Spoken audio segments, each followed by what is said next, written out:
Hi ಎಲ್ರಿಗೂ ನಮಸ್ಕಾರ. Welcome to my mini vlog. ಇವತ್ತು ನಮ್ಮ ಮನೇಲಿ ದೇವಸ್ಥಾನಕ್ಕೆ ಎಡೆ ಮಾಡ್ತಿದ್ದೀವಿ. ಅದೇ ಹೋದ ವಾರ ನಮ್ಮ ಅಜ್ಜಿ ಊರಲ್ಲಿ ಮಾಡಿದ್ವಲ್ಲ ಅದೇ ತರ.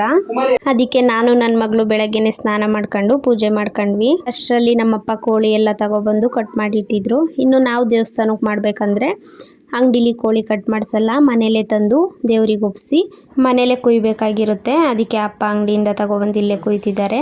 ಇನ್ನು ನಾವು ಅಡುಗೆ ಎಲ್ಲ ಮುಗಿಸ್ಕೊಂಡು ದೇವಸ್ಥಾನಕ್ಕೆ ತಗೊಂಡು ಹೋಗೋಣ ಅಂತ ಹೊರಟ್ವಿ. ನಮ್ಮೂರಲ್ಲಿ ಇನ್ನೂ ದೇವಸ್ಥಾನ ಕಟ್ತಿದ್ದಾರೆ. ನಾವು ಎಡೆ ಮಾಡೋದಿದ್ರೆ ನಮ್ಮ ಅಜ್ಜಿ ಊರಿಗೇನೆ ಹೋಗಬೇಕು. ಅದೇ ದೇವ್ರು ನಮ್ಮನೆ ದೇವರಾಗಿರೋದ್ರಿಂದ ಕೋಡಿಯಮ್ಮ ದೇವಿ. ನಮ್ಮೂರಲ್ಲಿ ಮೊನ್ನೆನೇ ಸ್ವಲ್ಪ ಜನ ಮಾಡಿದ್ದಾರೆ, ಇನ್ನು ಇವತ್ತು ಸ್ವಲ್ಪ ಜನ ಮಾಡಿದ್ರು.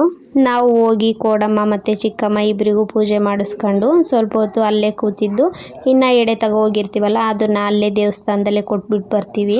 ನಾವು ದೇವ್ರ ಹತ್ರ ಏನಾದರೂ ಕೇಳಬೇಕು ಅಂತ ಅಂದ್ಕೊಂಡ್ರೆ ಅದನ್ನು ತುಂಬ ಯೋಚನೆ ಮಾಡಿ ಕೇಳಬೇಕು. ಏನಕ್ಕೆ ಮಾತಾಡ್ತಿದ್ದೀನಿ ಅಂತಂದರೆ, ಲಾಸ್ಟ್ ಮಂತು ನನ್ನ ಮಗಳಿಗೆ ಅನ್ನಪ್ರಾಶನ ಮಾಡ್ಸೋಣ ಅಂತಂದ್ಬಿಟ್ಟು ನಮ್ಮ ಮನೆ ದೇವರಿಗೆ ಹೋಗಿದ್ವಿ ಅಲ್ವಾ. ಹೋಗ್ಬೇಕಾದ್ರೆ ನನಗೂ ನಮ್ಮ ಮನೆಯವ್ರಿಗೂ ಹಿಂಗೆ ವಾದ ವಿವಾದ ನಡೀತಾ ಇತ್ತು. ಹೋಗ್ಬೇಕಾದ್ರೂ ವಾದ ಮಾಡ್ಕೊಂಡೇ ಹೋಗಿದ್ದೀವಿ, ಅಲ್ಲಿಂದ ಬರಬೇಕಾದ್ರೂ ವಾದ ಮಾಡ್ಕೊಂಡೇ ಬಂದಿದ್ದೀವಿ. ಏನು ಅಂತಂದರೆ, ನಾನು ಕೇಳ್ತಿರೋದು, ನೀನು ನನಗೂ ನನ್ನ ಮಗಳಿಗೂ ಟೈಮೇ ಕೊಡಲ್ಲ, ಯಾವಾಗಲೂ ಕೆಲಸ ಅಂತ ಹೋಗ್ತೀಯಾ, ಬೆಳಗ್ಗೆ ಹೋಗ್ತೀಯಾ, ನೈಟ್ ಬರ್ತೀಯಾ, ಮಲ್ಕೊಂತೀಯಾ, ಯಾವಾಗಲೂ ಒಂದ್ಸಲ ಮಗಳನ್ನ ಮಾತಾಡಿಸ್ಬೇಕು ಅಂತ ಬೇಗ ಬಂದು ಮತ್ತೆ ಕೆಲ್ಸಕ್ಕೆ ಹೋಗ್ಬಿಡ್ತೀಯಾ. ಹೀಗೆ ಮಾಡಿದರೆ ಫ್ಯಾಮಿಲಿಗೆ ಅಂತ ಟೈಮ್ ಎಲ್ಲಿ ಕೊಡ್ತೀಯಾ ಅಂತ ಒಂದು ಸ್ವಲ್ಪ ಜಗಳನೇ ಆಯಿತು ಅಂತ ಅಂದ್ಕೊಳ್ಳಿ. ದೇವಸ್ಥಾನಕ್ಕೆ ಹೋದಾಗಲೂ ಅದೇ ದೇವ್ರ ಹತ್ರ ಹೇಳಿದ್ದು, ದೇವ್ರೆ ನೀನು ಏನು ಒಳ್ಳೇದು ಅನಿಸುತ್ತೆ, ನನಗೆ ಯಾವುದು ಒಳ್ಳೇದು ಅನಿಸುತ್ತೆ ಅದನ್ನು ಮಾಡು ಅಂತ. ದೇವರು ಅದನ್ನ ಎಷ್ಟು ಬೇಗ ನೆರವೇರಿಸ್ಬಿಟ್ಟ ಅಂದರೆ, ಒಂದು ವಾರ ಆಯ್ತು ಅನಿಸುತ್ತೆ ನಮ್ಮ ಮನೆಯವರು ಬೆಂಗಳೂರಿಗೆ ಹೋಗ್ಬಿಟ್ಟು ಅಲ್ಲೇ ಕೈ ಮುರ್ಕೊಂಬಂದ್ಬಿಟ್ಟು ಇನ್ನೊಂದು ತಿಂಗಳು ನಮ್ಮ ಜೊತೆನೇ ಇರ್ತಾರೆ.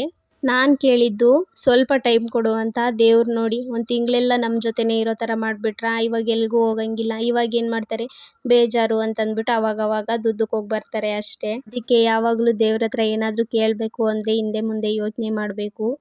ತುಂಬ ಯೋಚನೆ ಮಾಡಿನೇ ದೇವ್ರ ಹತ್ರ ಏನಾದರೂ ಕೇಳ್ಕೊಬೇಕು ಅಂತ ನನಗಂತೂ ಅರ್ಥ ಆಗೋಗ್ಬಿಡ್ತು. ಇದೇ ಥರ ಎಕ್ಸ್ಪೀರಿಯೆನ್ಸ್ ಏನಾದರೂ ನಿಮಗೂ ಆಗಿದೆಯಾ ಅಂತ ಹೇಳಿ ಕಮೆಂಟ್ ಮಾಡಿ.